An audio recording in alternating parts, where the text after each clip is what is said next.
On a un Gemara qui nous dit Chayav Adam Lomar Bishvili Nivra Olam. La Gemara nous dit chacun d'entre nous doit se dire, doit se répéter, le monde a été créé pour moi.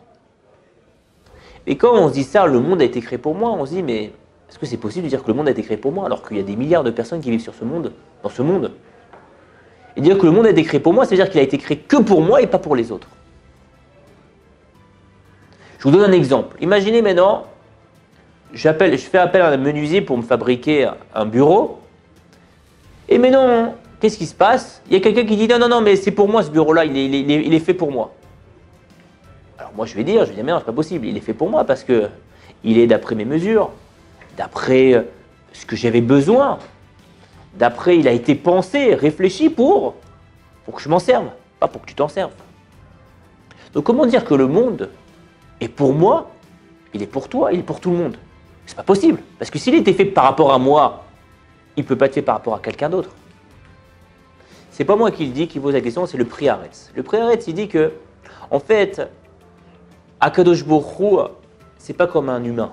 C'est-à-dire que quand Akadosh Baruch Hu, il a créé le monde, premièrement, il n'a pas été limité par les règles de la nature, les lois de la nature, et que oui, en réalité, le monde, quand il a été créé pour chacun d'entre nous et tout le monde en même temps.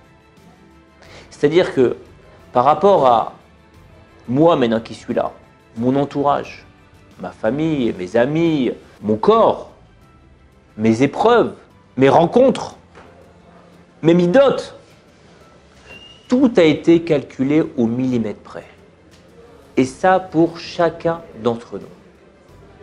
Il n'y a pas quelqu'un qui peut se dire non mais moi à quoi je sers dans le monde, non mais moi on voit je reçois des épreuves, mais pourquoi je reçois ça? Je ne devrais pas les recevoir normalement. En fait, quand on dit Bishvili Nivra Olam, on doit se dire que oui, le monde a été créé pour moi. Et chacun d'entre nous doit se le dire. Que tout ce qui m'arrive dans ma vie, mes problèmes de santé, mes problèmes de parnassa, mes problèmes de famille, que je sois à la yeshiva, que je ne sois pas à la yeshiva, que je travaille dans ce domaine-là, que je suis dans cette école, j'ai grandi dans cette famille-là, ça a été calculé au millimètre près par Akadosh Baruch Hu. Et ça doit nous rassurer. Pourquoi ça doit nous rassurer? Parce que chacun d'entre nous, on l'a vécu au moins une fois. À un moment, on se dit, mais pourquoi Hachem m'envoie ça? Pourquoi Hachem m'envoie ça? Qu'est-ce que j'ai fait pour qu'il m'envoie ça?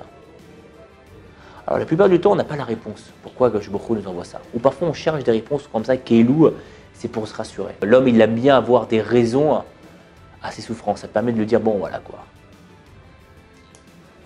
Mais là, en se disant, Bishvili Nivra Olam, que le monde a été créé pour moi, c'est une manière de se dire, même si je ne sais pas pourquoi Akadosh Baruch Hu m'a envoyé ça, je sais qu'il l'a envoyé et qu'il fallait que je le reçoive.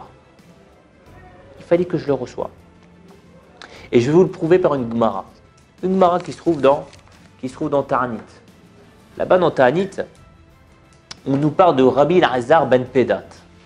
Rabbi Elazar ben Pedat, il était très très pauvre. Il était tellement pauvre, Rabbi Elazar ben Pedat, que un jour, après une saignée, il n'avait même pas une pomme de quoi manger pour reprendre des forces après une saignée. Parce qu'une saignée, bon voilà quoi, il y a quand même pas mal de sang qui est retiré, donc on perd beaucoup d'énergie. Et qu'est-ce qui lui arrive? Il fait un malaise. Il fait un malaise. Et qui c'est qui se dévoile à lui? Akadosh Baruch Hu. Akadosh Baruch Hu, il se dévoile à lui, il lui dit, écoute, mon fils, regarde, peut-être je peux te proposer une solution. Si maintenant, je détruis le monde et je recrée le monde, et peut-être, tu vas être riche. Est-ce que tu acceptes? On fait comme ça? Parce que je vois que tu souffres là. Vous comprenez la question ou pas là?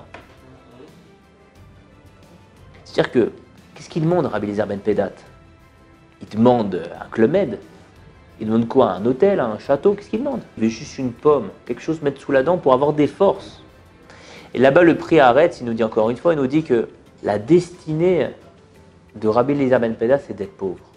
Pour qu'il arrive à son tikkun, il arrive à sa réparation, on va dire ça, on va dire plutôt arriver à sa shlemout, à se réaliser dans le monde, il faut qu'il passe par ce domaine-là. Même une pomme. et comprendre que chacun d'entre nous, c'est tout ce qui nous envoie, Kadosh Baruch Hu, mais tout.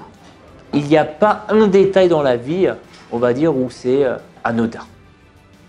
Il n'y a pas quelque chose qui est anodin. Chaque chose qui nous arrive, le fait que vous êtes là, les Shiva, le fait que chacun d'entre vous entendait ce message-là, c'est parce que Kadosh Baruch Hu, il veut que vous l'entendiez.